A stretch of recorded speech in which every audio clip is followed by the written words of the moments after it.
Estamos en el Centro de Estudios Brasileños de la Universidad de Salamanca. Qué mejor escenario, qué mejor lugar que este para hablar, como vamos a hacer a continuación, con el doctor Marco Antonio Zago, que es rector de la Universidad de Sao Paulo en Brasil, la universidad pública más importante de ese país latinoamericano, una de las más prestigiosas, quizá la más importante también, la mejor posicionada en diferentes rankings. Es un placer tenerle aquí en nuestra universidad. Rector Zago, ¿cómo está? Bienvenido. Muito bem, muito obrigado. É um prazer retornar a Salamanca, que eu conheci pela primeira vez em 2009 e retornei depois mais uma vez e finalmente pela terceira vez estou aqui visitando. Isto já revela que as duas universidades têm muitas coisas em comum. Una de ellas es este Centro de Estudios Brasileños que se encarga un poco de estrechar los lazos entre Brasil y España a través de la Universidad de Salamanca, favorecer la movilidad de estudiantes y de profesores, el compartir proyectos, estudios. En eso este centro de estudios brasileños es muy útil. Sim. Certamente ele tem feito um papel muito importante nas relações científicas e culturais entre o Brasil e a Espanha, aqui representado pela Universidade de Salamanca.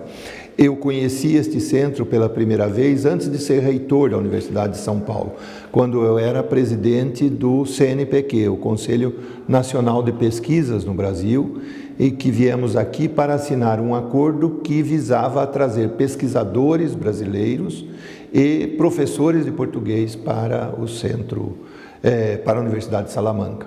Quiero preguntarle, rector Zago, por esa colaboración, por ese intercambio. ¿Cómo es la relación actualmente? ¿Qué comparte la Universidad de Salamanca con la Universidad de Sao Paulo? Em primeiro lugar, nós temos muitas relações que são entre pesquisadores, entre grupos. De investigação. Esta colaboração ou este intercâmbio que vem de baixo e que é o mais importante nas universidades.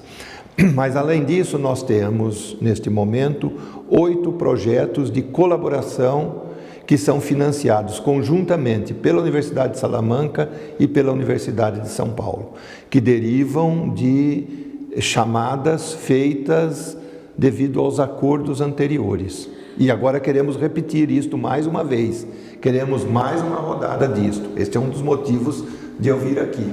Y en esta visita, entre otras cosas, usted tendrá tiempo para visitar el Centro de Investigación del Cáncer de la Universidad de Salamanca, un centro que quiere conocer de cerca y con el que le gustaría pues, estrechar el contacto, los lazos, la colaboración también entre investigadores brasileños y españoles. Sim, certamente.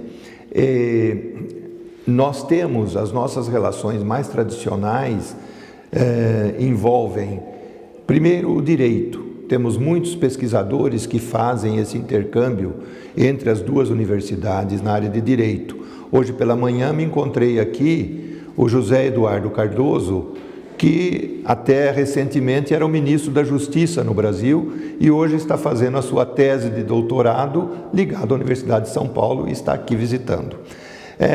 As outras áreas de importância envolvem a neurociências, já que aqui há um instituto de muito prestígio na área de neurociências, e a biologia do câncer, onde também existem pesquisadores tradicionais, alguns que eu conheço por causa da minha área pessoal de interesse, que são os cânceres hematológicos.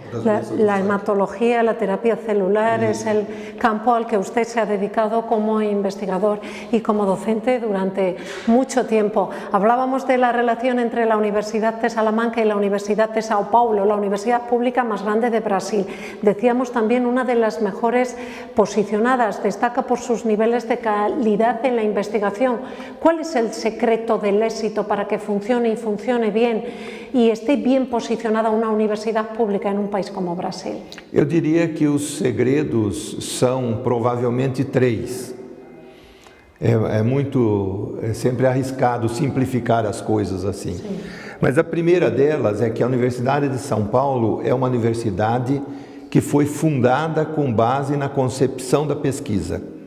Em 1934, se reuniram 6 escolas profissionais, medicina, direito, medicina veterinária, agronomia, odontologia e assim por diante, e junto foi criada uma faculdade de filosofia, ciências e letras, que é algo muito exótico se olhar pelo nome, mas era um instituto no qual conviviam pesquisadores das áreas de ciências sociais, antropólogos, sociólogos, conviviam com físicos, com matemáticos, com químicos, com biólogos, e isto foi uma das raízes da Universidade de São Paulo.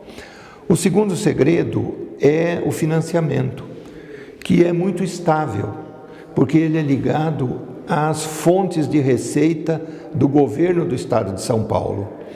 Diferentemente das outras universidades brasileiras, que são financiadas pelo governo federal, a Universidade de São Paulo é financiada pelo governo do Estado de São Paulo, com um percentual fixo dos impostos recolhidos pelo governo.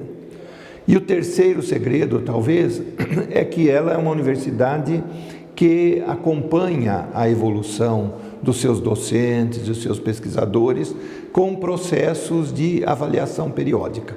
En torno a 80, 90 mil estudiantes. 90 mil estudantes. 90 mil estudiantes. Hablaba de financiación, hablaba de inversión. No sé si la situación política, la nueva etapa que acaba de abrirse en Brasil, condicionará esta evolución, condicionará el desarrollo de la universidad pública en este país latinoamericano. Hablamos de un cambio muy importante después de 13 años de gobierno del Partido de los Trabajadores, después de esa decisión del Senado de deponer a la presidenta Dilma Rousseff, la primera presidenta de Brasil. ¿Qué momento están viviendo ustedes? ¿Qué nos puede decir? ¿Cómo puede valorar usted, que es una voz autorizada, la situación que se vive atualmente em Brasil? Bom, não me cabe fazer juízo de valor a respeito do processo que afastou a presidente da República, porque a senhora encontrará pessoas altamente de grande projeção internacional, alguns defendendo e outros combatendo. Então não me cabe falar sobre isso. Mas o que eu posso dizer é o seguinte, é que o governo do Partido dos Trabalhadores, durante uma fase importante da sua existência, foi um dos promotores de duas coisas que interessam à universidade. Primeiro, a expansão do ensino público universitário e segundo, da melhoria e da incorporação social, isto é, da inclusão social, melhorando a situação de numerosas famílias, etc. Então, isto foi uma fase muito positiva. No último ano, certamente nós tivemos um retrato muito negativo disto. Isto é, a economia brasileira desabou e continua em situação muito ruim. Como consequência, por exemplo, o financiamento tanto das universidades federais como da Universidade de São Paulo, que depende da arrecadação de impostos, piorou. Então nós hoje estamos recebendo menos recursos para o desenvolvimento da universidade. Qual que é a nossa aposta? É que nós teremos uma recuperação econômica.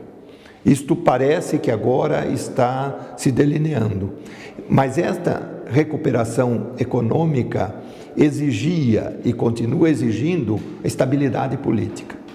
Então, sem querer julgar se foi correta ou não, justo ou não a saída da nossa presidente, o retorno à estabilidade política é necessário para que o Brasil se recupere.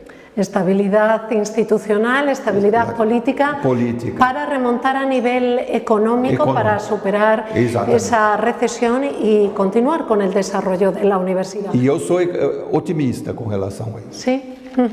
Quiero preguntarle por nuestra universidad, porque está en la Universidad de Salamanca, que como sabe se prepara para celebrar 8 siglos de historia, para conmemorar el 8º centenario que se plantea como una efemérides o un acontecimiento de conmemoración no solo del sistema universitario español, sino también iberoamericano. ¿Cómo lo ve, rector Zago? Eu vejo da seguinte forma: eu acho que a comemoração dos 900 anos de vida da Universidade de Bolonha, que ocorreu em 1988, foi um acontecimento que interessou a todo mundo universitário e continua interessando, tanto que a partir daquilo se criou um observatório da Carta Magna das Universidades que vai se reunir este ano na Universidade de São Paulo. E é um fator de unificação das universidades. Vejo da mesma forma, com grande entusiasmo, a Universidade de Salamanca completar 800 anos. E a Universidade de São Paulo quer participar deste processo de comemoração, tanto com atividades na área científica como na área cultural. ¿Cree, rector Zago, que se puede avanzar en el desarrollo que, a modo de lo que ocurrió también tras la conmemoración del aniversario de Bolonia, podemos llegar a crear un espacio iberoamericano y del Caribe de educación superior? Eu estou convicto que sim e tenho certeza que há numerosas universidades que vão participar disto e nesses momentos é bom ter um símbolo. Não é nem necessário que seja a líder, mas que seja o símbolo. E nos, vamos dizer, reunirmos ao redor da Universidade de Salamanca como a primeira universidade do mundo ibero-americano, eu acho que será muito bem-vindo para todos nós. Nós vamos aderir a isto com muito entusiasmo. Hablábamos de la Universidad de Sao Paulo como la universidad pública y la más prestigiosa también de Iberoamérica. Yo quiero preguntarle por la presencia que en esa universidad tiene el español. Sabe también que esta institución académica, la Universidad de Salamanca, es una referencia internacional en la enseñanza del español. ¿Existe interés, tienen presencia los estudios del español, el conocimiento de nuestra lengua en Brasil y concretamente en la Universidad de São Paulo? Certamente, nós temos uma cadeira de língua e literatura espanhola. Uma das pessoas que a lidera é a professora Valéria de Marco, que é também a diretora, a presidente da editora da Universidade de São Paulo, e ainda de manhã falávamos de iniciarmos imediatamente projetos de edição conjunta entre a editora da Universidade de Salamanca e a da Universidade de São Paulo em projetos que envolvam as línguas portuguesa e espanhola. É um dos projetos para reforçarmos o ensino do espanhol no Brasil. Doctor Zago, rector de la Universidad de São Paulo, ha sido un placer tenerle aquí, recibirle en su visita a la Universidad de Salamanca. Muchísimas gracias por atendernos. Muito obrigado e eu quero agradecer a oportunidade de retornar a esta universidade e tratar de temas tão importantes para as duas universidades. Muchas gracias.